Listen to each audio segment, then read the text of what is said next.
Honorable Minister Zulu, Honorable Minister Momashora, Excellencies, ladies and gentlemen, it's really a pleasure for me to say a few words at the closing of this Inter-Ministerial Conference on behalf of UNFPA, the United Nations Population Fund. But first, a few thank yous, because I think that's in good order. We would, of course, like to thank first and foremost our host, the government of the Republic of Zimbabwe, for hosting us here in Victoria Falls, and particularly Honorable Minister Momashora, please extend our thanks to your government and to the people of the Republic of Zimbabwe.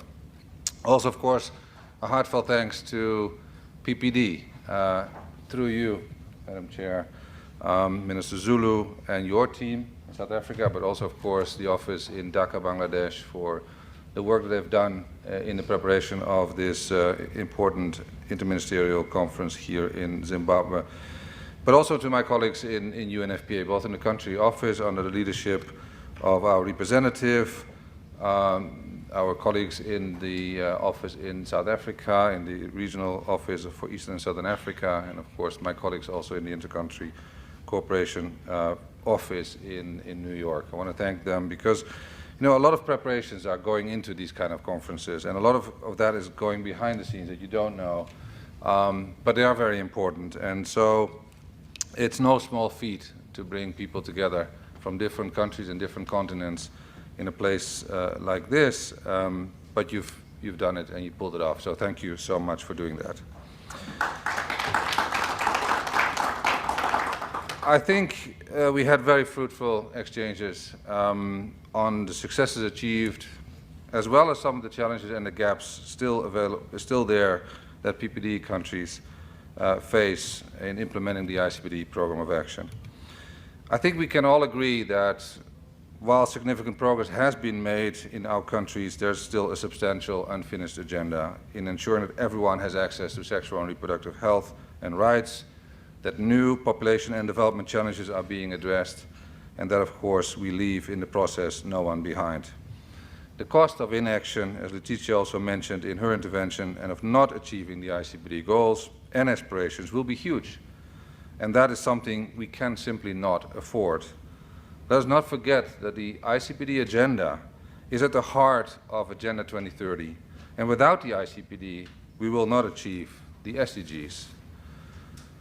We are impressed at UNFPA with, and inspired also by your call to action that was just read out by Letitia, and particularly by your call to escalate the concerted efforts of the Nairobi Summit commitments on ICPD 25 to translate them into national actions for finishing the unfinished agenda and take further concrete actions to fulfill these commitments by 2030, with specific emphasis on achieving the 3 zeros.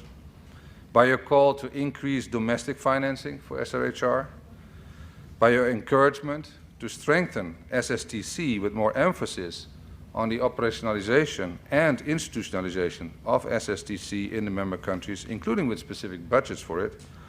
And finally, by emphasizing the importance of researching and monitoring SSTC interventions to capture lessons learned and identifying what really works. We believe that this call to action, if implemented, will go a long way in fulfilling the promise of Cairo. Women and girls have waited long enough for that promise to be fulfilled. Let's get into action. We trust that you will use this call to action in the various engagements that you will have from now on in the ICPD 30 review process, be it at national, regional, or global levels. We at UNFPA will certainly promote the outcome of this interministerial conference in our advocacy efforts to rally the world to keep its promises made 30 years ago, because for us, promises made are promises kept. As I said in my statement yesterday, PPD offers a unique platform for SSTC, for capturing lessons learned, for inter-country dialogues, and for driving a vision on all matters related to population and development. But in order to leverage this platform to the maximum extent possible, we strongly encourage PPD to further strengthen its capacity and its ability to arrive at a common agenda that will move the ICPD agenda forward. You represent almost 2/3 of the world's population. So don't underestimate the power you have to influence the population and development agenda in the future, if used wisely and strategically. UNFPA views PPD as a vital partner in reaching the 3 zeros that will, as I said, if achieved, transform the world for women and girls and therefore for the world itself. We wish you all the success in making this call to action a reality.